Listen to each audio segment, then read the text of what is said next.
Greedy landlord gets what he deserves. TLDR. New landlord raises rent so we don't renew our lease. He becomes obsessed with proving he is smarter than us and loses everything. This took place in Australia. About 15 years ago I ran a small successful beauty salon as a young 20-something woman. We rented a large space in a building from a very elderly gentleman who let us do anything we wanted to the place as long as we paid our rent on time. We put lots of money into improvements inside, built new rooms and redecorated, and he was thrilled with the new look. He eventually sold the building to a cocky late-30s smarmy businessman, as he called himself, who immediately raised the rent. No problem. Business is business, but right from the start he had an attitude with an all-female run business, and would constantly belittle us and make comments about how we didn't know business like he did. His favorite insult was to call us bimbos. We didn't really give two shits what he had to say, in all honesty. We made our money off being attractive bimbos, as he liked to say, and he was a gross old dude with a monobrow, so we didn't pay him any mind. A few months after the purchase, a massive construction project took place right near our building, restricting access and limiting the number of clients we could take due to no parking. The construction also pretty much eliminated any walk-in clients as who would want to go to a salon when there's jackhammering going on right across the road. The new owner gave us 14 days notice of raising the rent yet again. We knew this wasn't legal, so we pushed back and got a tirade of abuse that he was a businessman and we were just bimbos who didn't know the law. At this time our lease was coming up for renewal in less than 3 months. We asked for a 1-year renewal of our lease, which he refused. I guess he thought he could bluff us. He said we could sign for 3 years at a much higher rent or $1 off. So we chose the latter. With plenty of notice we advised in writing that we didn't intend to renew our lease, and he hurled abuse at us yet again, saying he would have it rented in no time and we would regret it. We moved 5 minutes drive away to a better location for close to half the rent, and the place is actually still thriving today, although I have since sold my share and moved on to other things. During the last month of our lease, the landlord would bring prospective tenants into the property day and night. He would even open the doors while people were in treatments to let the prospective tenants look around. Fortunately, due to the construction next door, we didn't have too many clients, but the noise drove every possible tenant away without us even having to say a word. The landlord had advertised the property, including many of the additions we had made. However, we had it in writing from the original landlord that they were to be removed and the shop returned to its original state. 4 bare walls at the end of our lease. So that's what we did. We began to strip the place of the rooms we had built and move our stuff to our new salon. We took hundreds of photos for evidence and began the setup of our business out of our new location. Well, to say the landlord was furious would be an understatement. He got a lawyer to write us a letter demanding compensation for the destruction of his property. We just referenced our contract, which specified a building of X size with 4 walls. We were still bound by our original lease that we had signed with the lovely old landlord. No new lease had been entered into with Mr. Businessman. I offered for him to pay us for just half the costs of materials, no labor or contractor costs we had incurred, and we would leave the addition standing.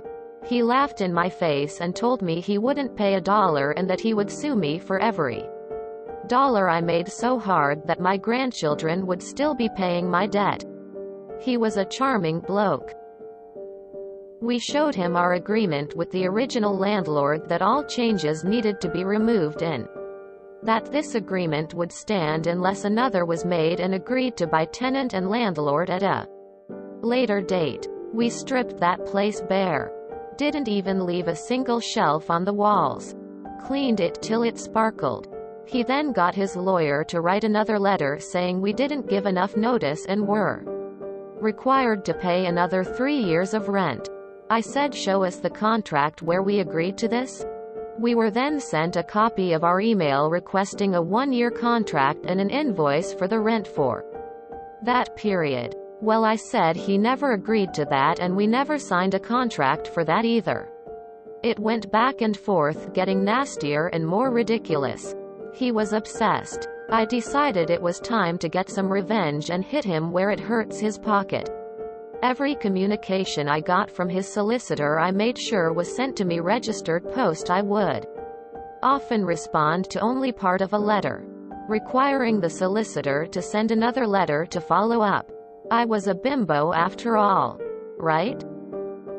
I couldn't be expected to answer more than one question at a time.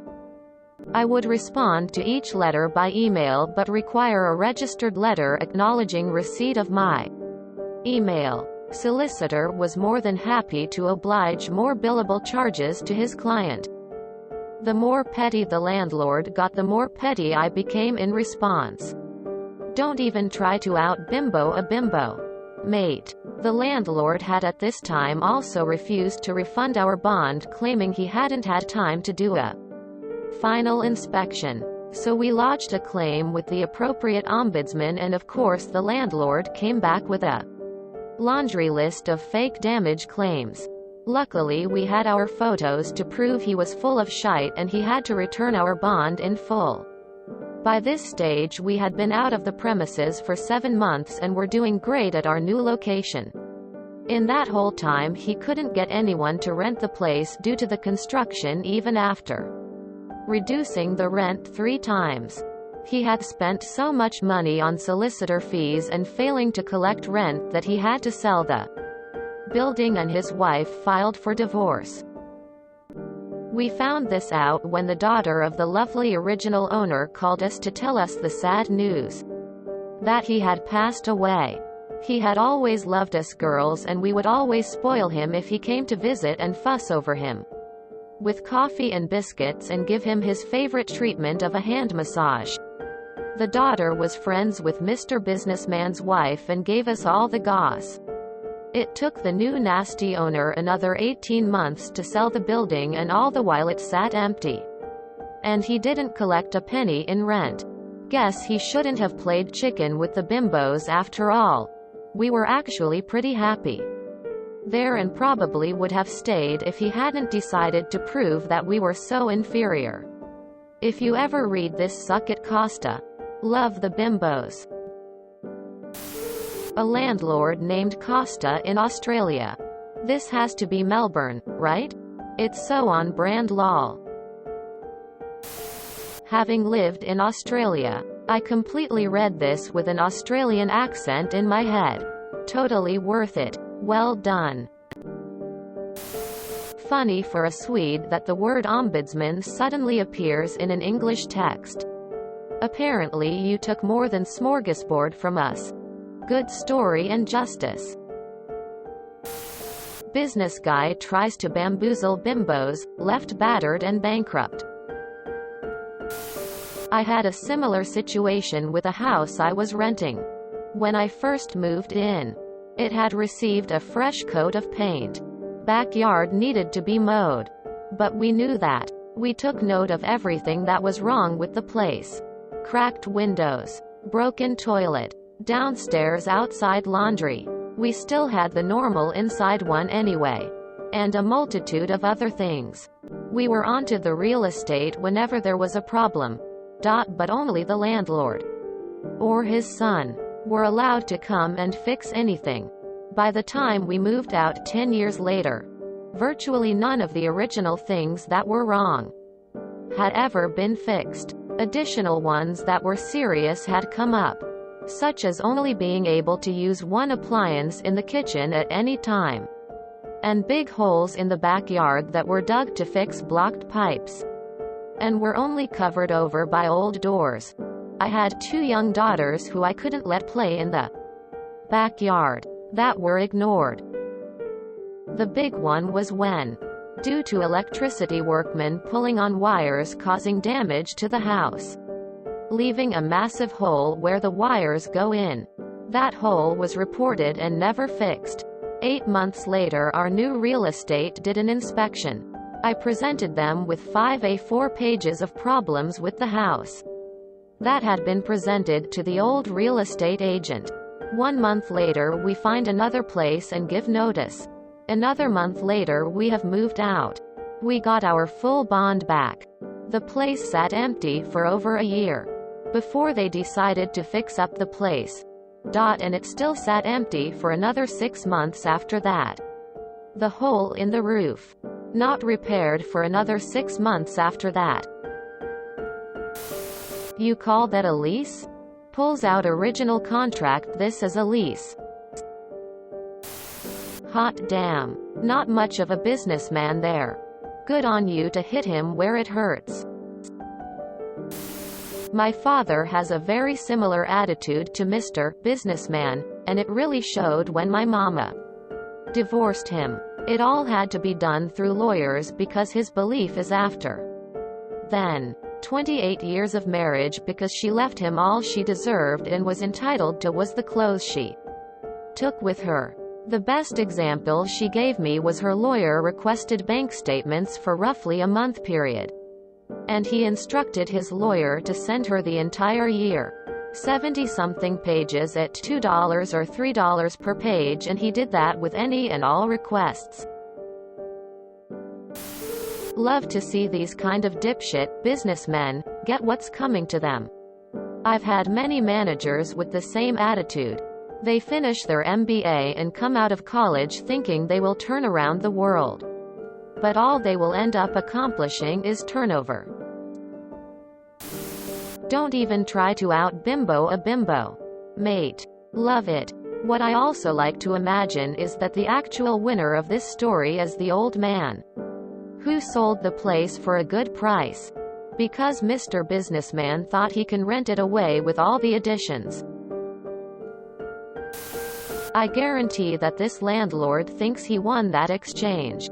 I've seen these kinds of people all my life. Their bravado and ego work in concert with each other to form this kind of super asshole who is incapable of self-reflection. I'll bet that he tells his version of that story at bars. He'll embellish everything and spin it that you guys made it possible for him to make a killing on selling the building. Some people just are that pig-headed and stupid it boggles the mind that they get anywhere in life. As an Australian, when you have a dodgy landlord, filing for your bond security deposit back first was always the best feeling. Then the onus was on them to contest it with proof, and most of them didn't bother. No more $200 to $400 cleaning fee taken out. That was awesome! Exclamation mark. You bloody ripper.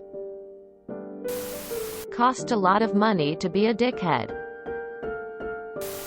This would make a great movie plot starring Reese Witherspoon, Jennifer Coolidge, and Luke Wilson.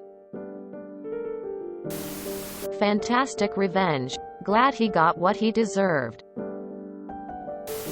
I can just see his tight blue suit, pointy-toed tan shoes, and super excessive hair product. I love the fact you were so patient with your tactic. We didn't know business like he did. Followed by, no new lease had been entered into with Mr. Businessman. I am guessing his business skills are somewhat lower than his bragging skills. If you enjoyed this video, please check out our playlists full of similar content. Epic Ericast is like doom scrolling for your ears. Please like, share, and subscribe.